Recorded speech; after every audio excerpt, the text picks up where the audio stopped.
La Última Cena, de Leonardo da Vinci. Cuando se mostró por primera vez en 1499, causó sensación en Italia y mucho más allá de las fronteras del país, y cambió el mundo del arte para siempre. Sin embargo, ahora un trabajo de restauración que duró 20 años revela la triste verdad. Solo es visible aún un 20% del fresco original. ¿Cuál es el atractivo que hasta hoy continúa teniendo esta pintura?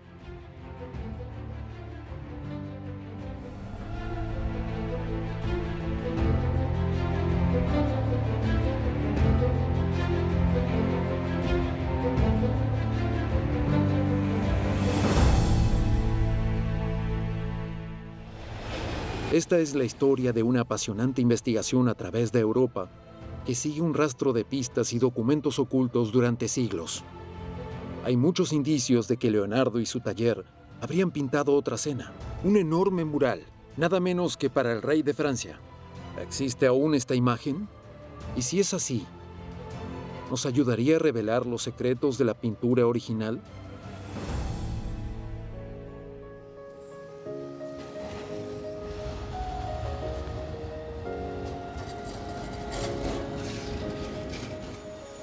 Nuestra historia comienza aquí, en Milán, la ciudad de la moda y negocios más importante de la Italia moderna y antigua. En el siglo XV, Milán era una ciudad vibrante, llena de artistas y músicos. De todas las ciudades-estado de Italia, el Ducado de Milán era con mucho el más poderoso, magnífico y el más rico. No es de extrañar que muchos reyes de Europa quisiesen conquistarla. El gobernante de Milán era entonces un duque llamado Ludovico Sforza, un tirano que había conquistado la ciudad en 1481. Como muchos otros gobernantes, disimulaba su rol políticamente cuestionable con el exuberante esplendor de una corte renacentista. El duque encargó grandes proyectos, un monasterio llamado Certosa di Pavia y una nueva iglesia, aquí mismo en Milán, llamada Santa María de la Grazie. El proyecto más importante fue especialmente la financiación de esta enorme catedral, la Catedral de Milán. Debía ser la iglesia más grande de Italia. Milán se convirtió así en el lugar de trabajo de muchos jóvenes artistas y arquitectos de toda la región. ¿Qué papel desempeñó Leonardo en esto? Este joven artista no era de Lombardía, provenía de Florencia, la ciudad más excitante de Italia, la cuna del Renacimiento. ¿Por qué pintó en Milán su fresco más famoso? La respuesta puede encontrarse en un pequeño pueblo a las afueras de Florencia, llamado Vinci.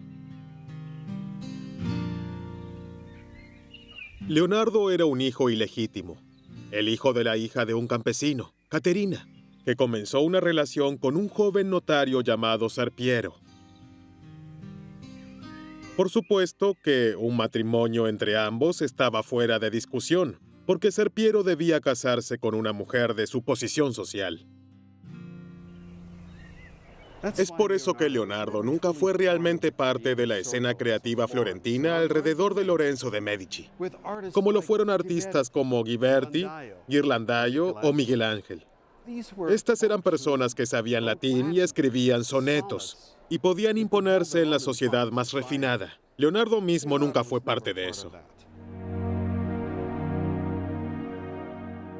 Pero Serpiero apoyó a su hijo y siempre estuvo dispuesto a usar sus conexiones para conseguirle trabajo. Sin embargo, la falta de educación siempre fue una gran desventaja para el joven Leonardo. El padre le consiguió a Leonardo un puesto como aprendiz en el taller del reconocido pintor y escultor florentino Andrea Verrocchio. Aquí, Leonardo aprendió a mezclar pigmentos, preparar paneles de madera o transferir grandes dibujos al fresco llamados cartones a una pared enlucida. Finalmente, Verrocchio le permitió pintar a uno de los ángeles en su pintura del bautismo de Cristo. Es evidente que el ángel de Leonardo es mucho más bonito que el ángel bastante gruñón de la derecha, pintado por Verrocchio. Sin embargo, ¿cómo logró rostros tan hermosos y angelicales? La respuesta, mediante el uso de un nuevo invento llamado pinturas al óleo. Mientras que la mayoría de los florentinos todavía usaban pinturas al temple de secado rápido y poca gradación. Leonardo comenzó a experimentar con pigmentos mezclados con aceites, una técnica desarrollada por primera vez al norte de Europa.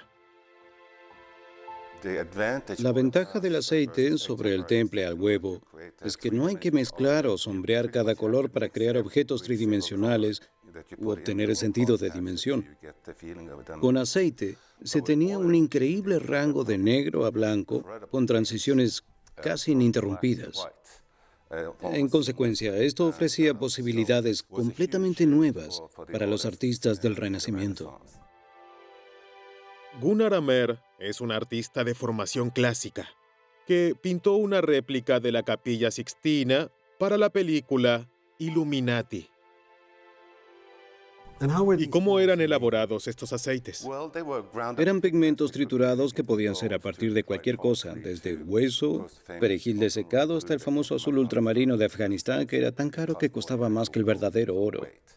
¿Más que el oro? Sí.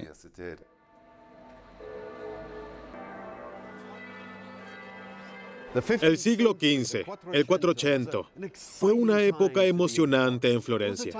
El Renacimiento de la Antigüedad tardía estaba en su apogeo, en el arte, en la ciencia, en la literatura y en la ingeniería.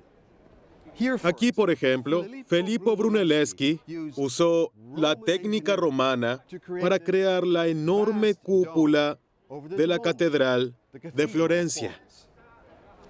Mientras Brunelleschi medía los antiguos templos en Roma, descubrió que todas las líneas horizontales parecían fusionarse en un centro común, el denominado punto de fuga.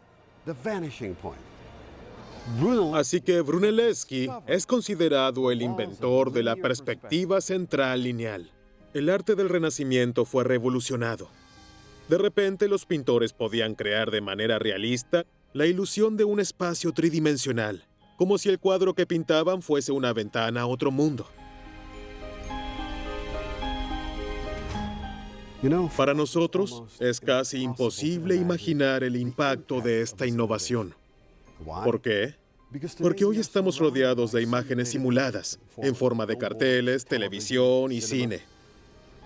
Han condicionado nuestros cerebros para interpretar imágenes planas como una realidad tridimensional. Pero en la Edad Media, los hombres y mujeres aún no habían tenido esa experiencia y por lo tanto estaban completamente asombrados con una pintura como esta, la Crucifixión de Masaccio, que es el primer fresco de la historia con una perspectiva lineal. En aquella época la gente debió haber pensado que se trataba de una forma de magia. Ver una habitación, aunque allí solo había una pared plana. Leonardo también aprendió la magia de la perspectiva lineal en el taller de su maestro, Verrocchio. Y él también estaba admirado de las muchas posibilidades que planteaba la perspectiva lineal. Sin embargo, rápidamente se encontró también con problemas. La perspectiva lineal reducía el poder de la expresión de las figuras. En muchas pinturas, las figuras se convertían en marionetas, que parecían estar fijas en una cuadrícula rígida. 10 años después, Leonardo escribió: ¿Cómo se les puede proveer a los personajes de una nota personal? Echa un vistazo a tu alrededor. Si observas un rostro bonito, recuerda sus rasgos faciales y fíjalos en tu cabeza.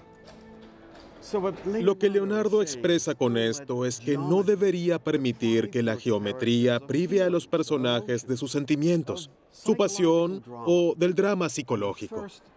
Y el primer intento audaz de hacer precisamente eso es una pintura colgada aquí, en los Uffizi, con el nombre La Adoración de los Magos. Desafortunadamente, los monjes que encargaron la pintura de paneles no estaban interesados en ampliar los límites del arte italiano. Solo querían una buena pintura del nacimiento de Cristo que la gente pudiese reconocer y adorar. Y por lo tanto, el trabajo se detuvo y la pintura quedó inacabada. Habrían de pasar casi 2 décadas hasta que Leonardo pudo desarrollar su arte. Habló de querer crear una obra para la eternidad. Pudo observar la obra maestra de Brunelleschi y Donatello y quería crear la suya propia. Y su fortuna fue obtener el favor de un gran benefactor, la única persona que sería su mecenas. Y este fue el duque de Milán, Ludovico Sforza. En los años 1480-1490, el hombre más poderoso de Italia. De modo que Leonardo fue al norte en 1482 para trabajar para un poderoso noble y no solo para un grupo de monjes. Leonardo se despidió de Florencia y llegó lleno de ambiciones a Milán, pero no como un artista, sino como ingeniero de guerra y técnico militar. En una carta de recomendación al duque, enumeró sus habilidades e invenciones en tecnología militar. Dispongo de todo tipo de métodos para destruir fortalezas y castillos. Por ejemplo, puedo diseñar cañones que arrojen piedras como un granizo.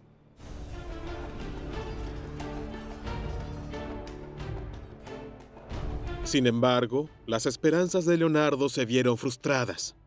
Pasaron varios años antes de que el duque Ludovico finalmente notara al artista florentino. El proyecto que le dio, una enorme estatua ecuestre que nunca se completó.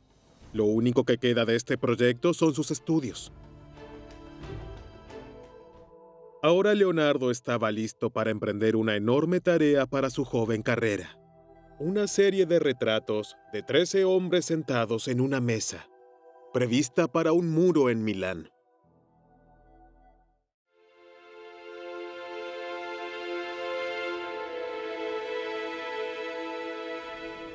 ¿Cómo surgió el proyecto La Última Cena? ¿Y quién le pidió a Leonardo pintarlo? Puede ser sorprendente, pero realmente no lo sabemos. Lo que sí sabemos, sin embargo, es que el duque Sforza por lo general refería a artistas locales como Giovanni da Montorfano. Estos tal vez no eran demasiado innovadores, pero se ajustaban a sus especificaciones y entregaban los trabajos a tiempo, como este fresco de Pedro de Verona. El duque había elegido esta iglesia como su iglesia principal. En realidad era parte de un monasterio dominicano. El abad inmediatamente vio su oportunidad. Le pidió al duque construir un nuevo comedor para los monjes, decorado con frescos. Un comedor se decoraba por lo general con 2 pinturas, una Última Cena y una crucifixión de Cristo. La Cena del Señor ilustraba el origen de la Santa Misa, mientras que la crucifixión representaba la salvación de la humanidad a través de la pasión de Jesús. Estos son los 2 contrapuntos de la teología cristiana. El fresco más importante destinado al muro sur era la crucifixión de Cristo. El duque le había hecho el pedido a Giovanni da Montorfano, cuya familia había estado trabajando en la Catedral de Milán durante muchas décadas. ¿Pero quién pintaría el muro norte? ¿Leonardo da Vinci? Hasta entonces, Leonardo, además del fracasado proyecto ecuestre y los 2 pequeños retratos, había producido también obras de teatro y máscaras para entretener al duque y su corte. ¿Se le confió a él realmente esta importante obra? Leonardo en realidad fue contratado por el duque como hombre de efectos especiales, una especie de combinación de escenógrafo, diseñador de vestuario y técnico de trucos para las actuaciones que Ludovico organizaba en Milán un par de veces al año. Para probar lo que valía, Leonardo estaba decidido a asombrar a todos con este fresco.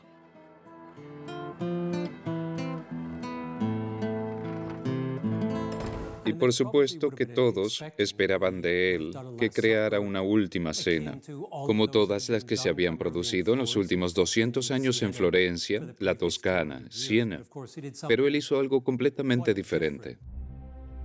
El arquetipo mostraba cómo Cristo partió el pan y así estableció la primera misa. Pero al igual que un experimentado director de cine, Leonardo eligió una escena mucho más dramática. El momento en que Jesús declaró que uno de los hombres en esa habitación era un traidor. Ese anuncio literalmente explota desde el centro y coloca a los apóstoles en distintas posturas de asombro, incredulidad, pena e incluso enojo. Revela toda la gama de emociones humanas. La misma idea que motivó su obra Adoración de los Reyes Magos, unos 25 años antes. Leonardo quería acción y quería capturar las emociones y la intensidad dramática de lo que había sucedido en esos segundos en Jerusalén. Y precisamente eso es lo que hace que la pintura sea tan grandiosa. La trae a la vida y lo vemos y podemos comprender de inmediato lo que allí sucede.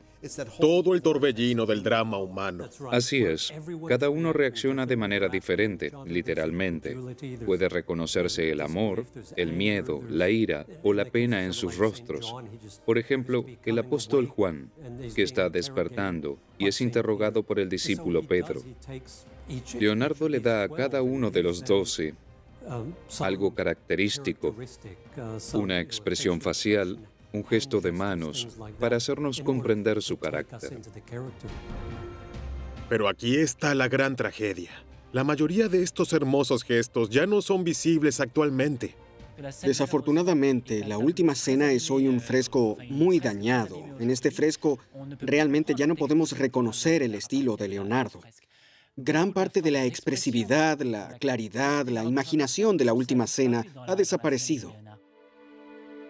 A diferencia de Montorfano, que utilizó técnicas de fresco convencionales, Leonardo no pudo resistirse a experimentar con pigmentos para lograr los mismos efectos visuales que en sus pinturas al óleo. El resultado fue catastrófico. Curiosamente tenía diferentes intereses intelectuales. Tenía diferentes pretensiones en los colores para expresar con ello lo mayor posible. Larry Cade es un director del Departamento de Conservación en la National Gallery de Londres. Leonardo estaba interesado en investigar los matices de gradación del color. Todas esas sutiles diferencias que me parecen imposibles en un fresco.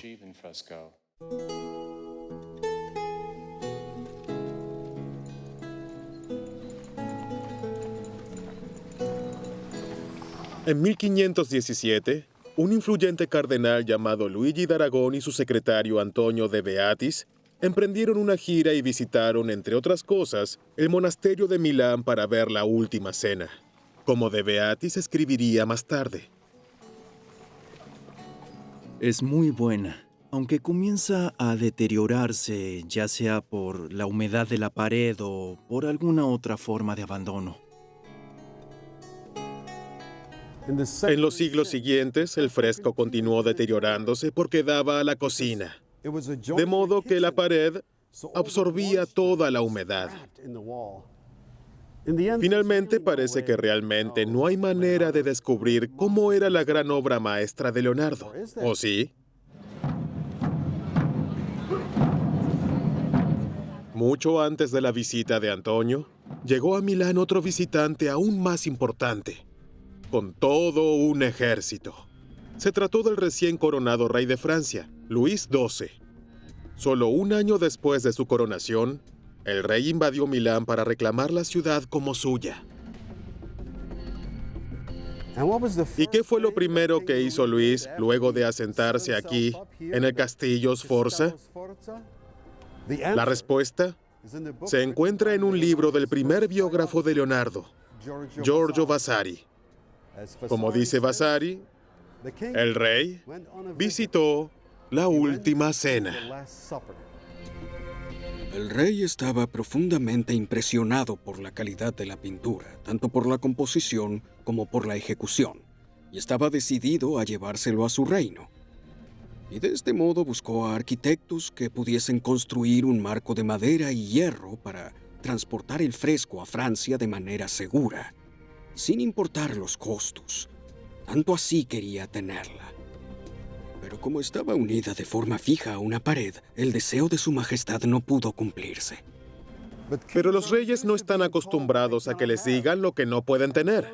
Así que Luis decidió un plan alternativo. Pero para ello, necesitaba a Leonardo. Al menos esa es nuestra teoría. Mientras Leonardo aún se encontraba en Milán, recibió el encargo de pintar otro fresco en Florencia. La batalla de Anghiari, en el Salón de los 500 del Palacio de la Señoría.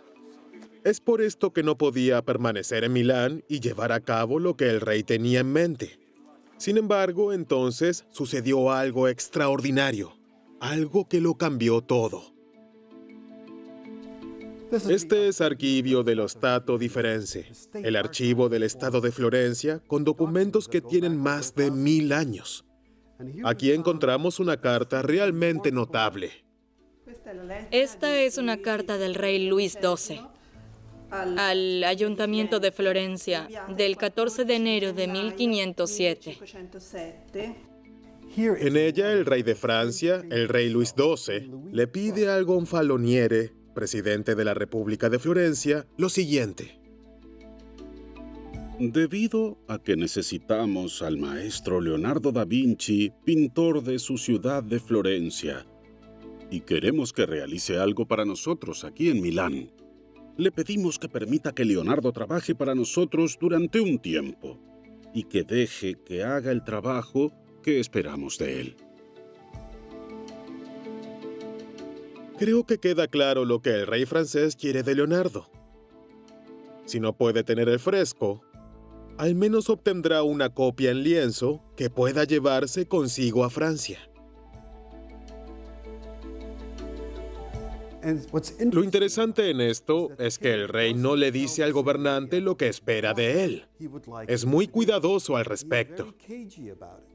El rey no menciona en su carta cuánto tiempo, porque si nuestra teoría es correcta y quiere que Leonardo haga una copia de la Última Cena, esto, de hecho, tomaría mucho tiempo. La idea de una copia de este tipo no era exagerada. Leonardo fue probablemente uno de los primeros pintores de la historia que utilizó su estudio para producir copias de sus propias obras para vender, como por ejemplo la Virgen de las Rocas, pintada con la ayuda del pintor milanés Ambrogio de Predis. La Virgen de la Rueca, posiblemente con su discípulo Francesco Spagnolo. Santa Ana, con su asistente Melzi. Y por supuesto la Mona Lisa, pintada por su discípulo y compañero íntimo Salai. Había una buena razón para ello. Aquí en Santa María Novella, Leonardo ya tenía un gran estudio con muchos asistentes, pero trabajaba muy lentamente. Es difícil mantener un gran estudio cuando solo se logra una limitada prestación, pero es más sencillo realizar copias de sus propias obras con los mejores asistentes para venderlos. Con la participación del maestro, por supuesto. Entonces, ¿qué sucedió con esa copia de la Última Cena? ¿Quién lo pintó? ¿Y existe todavía? Solo hay una forma de averiguarlo: con un viaje a Francia.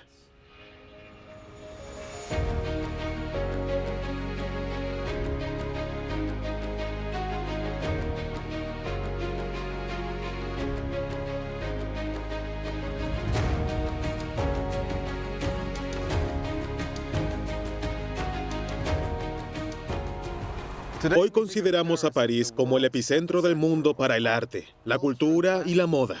Es sinónimo de belleza y sofisticación. Pero en el siglo XVI, la situación era muy diferente.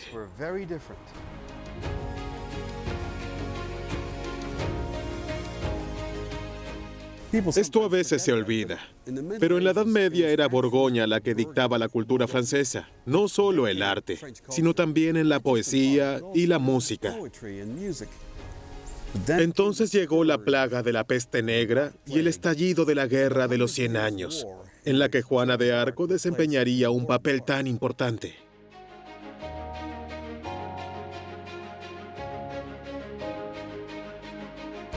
Cuando Luis XII ascendió al trono, Francia estaba muy debilitada. Luis era consciente de ello. Entendía que los artistas franceses debían orientarse al Renacimiento italiano. Creo que por eso estaba tan interesado en llevar La Última Cena a Francia. Pero si esto fuese verdad y realmente fue realizada una copia de La Última Cena en tamaño original, ¿dónde está? La respuesta podría estar detrás de estos muros. Este es el castillo de Gaillon, alguna vez la residencia de Georges d'Amboise. El gobernador francés de Milán, Georges d'Amboise, era el hombre más importante junto al rey Luis XII. Una especie de primer ministro. En realidad, él era tan poderoso como el rey mismo.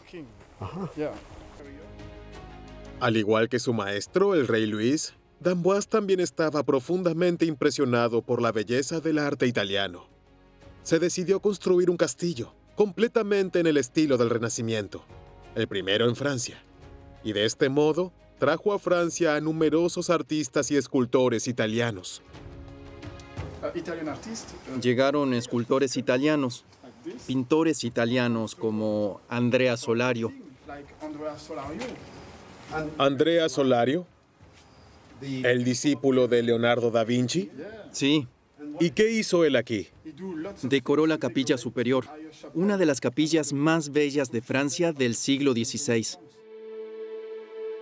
El hecho de que Andrea Solario, uno de los principales discípulos de Leonardo, trabajase en este castillo alrededor de 1509, puede ser la pieza faltante del rompecabezas. Desafortunadamente, la capilla y gran parte del castillo fueron destruidos durante la Revolución Francesa y los disturbios posteriores, pero aún existe una obra que Andrea pintó para el castillo, El Descendimiento de la Cruz, que hoy cuelga en el Louvre. Por lo que sabemos, Andrea Solario provenía de una familia de artistas. Probablemente trabajaba en Venecia para el tiempo en que Leonardo estuvo por primera vez en Milán. Es decir, no estuvo allí desde el principio. Y alrededor del 1495, Andrea regresó a Milán, probablemente con su hermano Cristoforo de Venecia. Precisamente es el momento en que Leonardo comenzó a trabajar en el fresco de La Última Cena. Sí, esto es cierto. Entonces Solario tiene que haber estado presente cuando se concretó el gran fresco de La Última Cena en el muro del refectorio. Y como él era uno de los discípulos más talentosos de Leonardo, ¿podría haber sido él quien hizo la copia para el rey francés? En los archivos del castillo encontramos un importante testimonio, un inventario de todos los objetos, incluidas las pinturas de la década de 1540.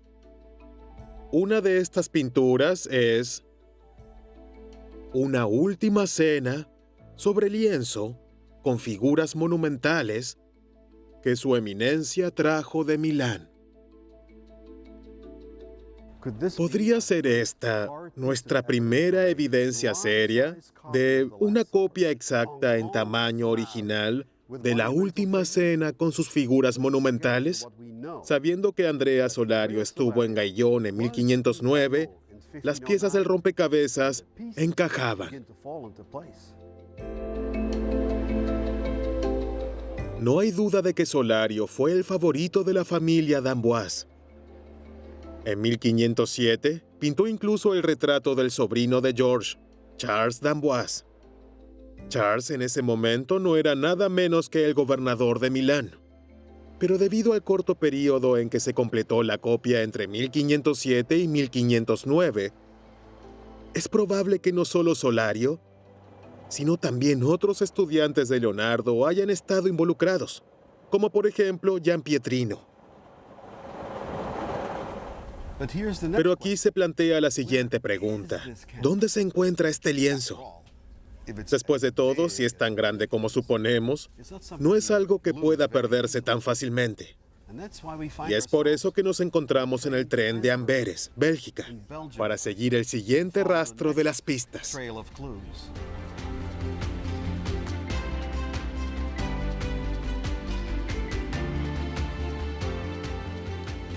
Al pensar en Amberes, la asociamos por lo general con la ciudad de Rubens, el pintor del barroco.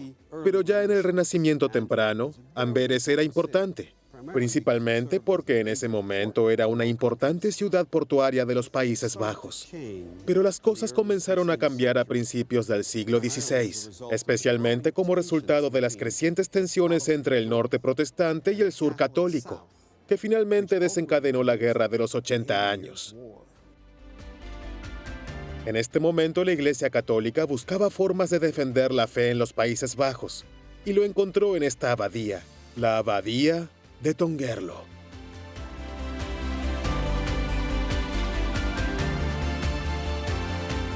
Es interesante que en ese momento el calvinismo que prevalecía al norte de los Países Bajos rechazaba todas las formas de imágenes religiosas, pinturas, esculturas, incluso vitrales. Todo fue derribado y destruido. El abad de Tongerlo, por lo tanto, decidió adquirir la pintura más grande de Cristo y sus apóstoles que pudo encontrar para oponerse de alguna forma al norte protestante y fortalecer a los fieles católicos en el sur. Al parecer, esta pintura todavía existe en una pequeña capilla en los terrenos de este monasterio.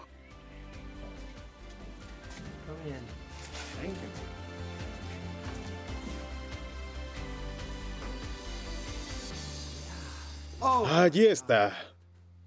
Esta es la pintura que estuvimos buscando todas estas semanas. Es magnífica.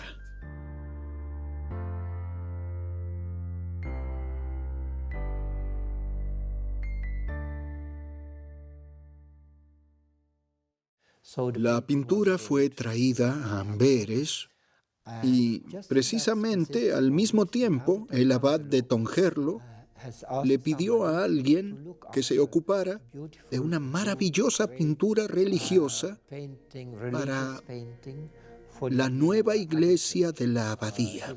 Le escribió una carta al abad respecto de que esta pintura, La Última Cena de Leonardo da Vinci, se vendió el 2 de febrero de 1545.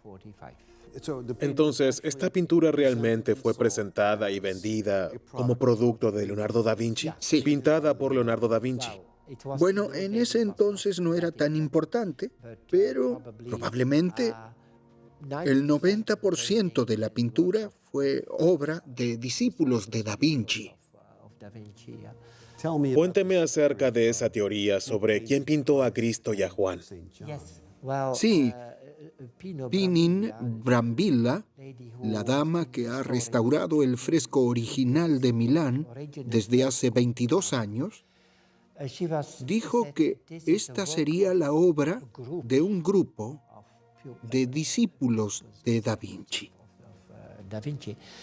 Sin embargo, dijo, estoy convencida de que Cristo, y especialmente también el apóstol San Juan, el modelo favorito de da Vinci, fueron pintados por él mismo. ¿Por Leonardo? Sí. ¿Por qué lo dice? Bueno, por la calidad. La calidad de la pintura de San Juan es extraordinario. La calidad es muy, muy buena. Y además se le tomaron radiografías hace unos 20 años y debajo de todos los apóstoles se encontraron bocetos, excepto en San Juan y Cristo. ¿Me está diciendo que debajo de todos los apóstoles hay un bosquejo, con la excepción de Juan y Cristo, que fueron pintados directamente en el lienzo? Sí, ese fue el resultado de... ¿Los rayos X? Es un descubrimiento asombroso. Sí. Por lo tanto, puede concluirse que, incluso si los apóstoles fueron pintados por sus discípulos, entre ellos Andrea Solario, Leonardo mismo dio la última mano en el caso de Cristo y Juan, las figuras más importantes en la pintura de la Última Cena. Sí, y además la pintura fue comprada como obra de Da Vinci. Es fascinante. Es una hermosa obra. Pero ¿es la pintura que el rey Luis XII le solicitó a Leonardo en 1507? ¿Y qué trajo Andrea Solario a Francia en 1509? Afortunadamente, la abadía dispone de un extenso archivo que data de muchos cientos de años. Y aquí encontramos un asombroso relato de un testigo contemporáneo.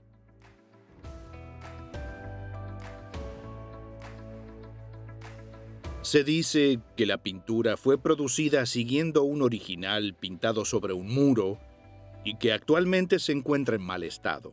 Cuando un rey de Francia conquistó Milán y vio la pintura, estaba muy decepcionado por no podérsela llevar porque estaba en el muro, y por lo tanto dio la orden de que se hiciese una copia, y esa es la copia que cuelga hoy en la sala del coro. Así que aquí tenemos un relato de un testigo contemporáneo del siglo XVI que confirma nuestra teoría de que Luis XII le había pedido a Leonardo da Vinci una copia de la Última Cena, y que esta pintura cuelga hoy en la pared de esta hermosa abadía en Bélgica.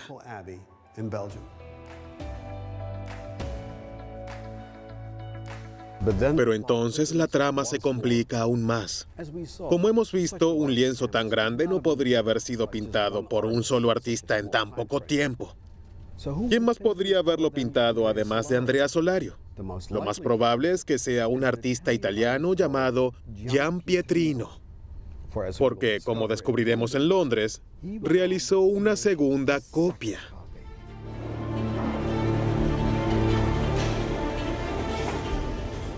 Desde hace 250 años, la Royal Academy en la Burlington House de Londres ha estado formando generaciones de artistas británicos, inspirándose en las obras de grandes maestros. Nos encontramos en la biblioteca, que juega un papel importante en la formación de artistas. Todos estos eran modelos que debían inspirar a los artistas. ¿Cuándo y por qué adquirió la Royal Academy la copia de la Última Cena? Eso fue en 1821. La academia lo compró por 600 guineas, que era mucho dinero en ese momento. En comparación, en 1820, la Galería Nacional había adquirido un Tiziano real por poco más de 300 libras. Así que era una inmensa suma de dinero gastar 600 libras en una copia, así que todos los artistas tuvieron que haberse reunido para ponerse de acuerdo de que se trataba de una buena compra.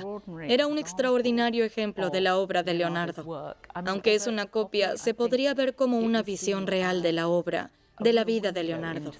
Y fue maravilloso que se colgara en la Escuela de Arte y que los estudiantes pudieran verla. Existe una nota de Leonardo que se refiere a un Giampietrino que creemos que probablemente se trata de la misma persona. También sabemos que alguien con ese nombre trabajó en Milán al menos desde 1507. En esa segunda época, después de que Leonardo se mudara a Florencia y regresara a Milán. ¿Estaría de acuerdo en que él es uno de los principales artistas de esta copia de la Royal Academy? Sí, eso es lo que se piensa actualmente. Aunque Pietro Merani recientemente ha recurrido a los dibujos técnicos en que se basa este trabajo. Y en base al análisis técnico de los dibujos de la obra, afirmó que probablemente fue inicialmente Boltraffio y después vino Giampietrino. Si es cierto que Giampietrino trabajó tanto en la versión de Tongerlo como posteriormente, alrededor de 1520 en esta copia, parece que estas dos pinturas nos dan una idea muy concreta de cómo era el fresco original. Creo que parece estar muy cerca del original. Y ciertamente, principalmente, Estas cabezas, que podemos examinar más a fondo, parecen estar muy cerca del original. Evidentemente, Giampetrino tuvo acceso a los dibujos y cartones de Leonardo. Y esto puede ser una prueba de que puede haber habido una especie de selección de estos cartones originales. Por lo que es realmente interesante que la base podría estar aún más cerca de lo que pensamos originalmente. Sin embargo, ahora que hemos encontrado dos versiones de la Última Cena en tamaño original de Leonardo y sus discípulos, ¿tenemos finalmente la oportunidad de ver cómo era antes el fresco de Milán? Tal vez con tecnología digital. Una pintura de la Última Cena que cambiaría el curso del arte occidental. ¿Podría haber previsto alguien alrededor de 1490 el tremendo impacto de este fresco? Si Ludovico y el prior de la Santa María del Grazie le hubieran dicho que pintara una última cena, probablemente habrían esperado que haga una última cena similar a todo lo que se había pintado en Florencia, la Toscana y Siena en los últimos 200 años. Pero por supuesto que Leonardo no funcionaba de esa manera. Él dijo que crear una pintura no significaba observar otras pinturas. Uno tenía que observar la vida real. Y es por eso también que compró la Biblia, para encontrar el drama en la historia. Era prácticamente como si fuese el director de una película con el objeto de filmar una película sobre la Última Cena. Leonardo quería acción y quería capturar las emociones y la intensidad dramática de lo que había sucedido en esos segundos en Jerusalén. Y precisamente eso es lo que hace que la pintura sea tan grandiosa. La trae a la vida y lo vemos y podemos comprender de inmediato lo que allí sucede. 3 pinturas. Y sin embargo, una visión. La visión de retratar la escena más famosa del Evangelio de una manera que nunca antes se haya visto. Y ahora sabemos cómo se vio alguna vez esa visión original, gracias a un lienzo en un monasterio remoto de Bélgica. Por supuesto que durante los años siguientes, el Alto Renacimiento produciría algunos de los frescos más inolvidables de la historia, incluidas las estancias de Rafael en el Vaticano y el techo de la Capilla Sixtina de Miguel Ángel. Pero todo el increíble realismo, toda la comprensión monumental de la figura humana, comenzó primero con un fresco en el muro de un comedor de Milán.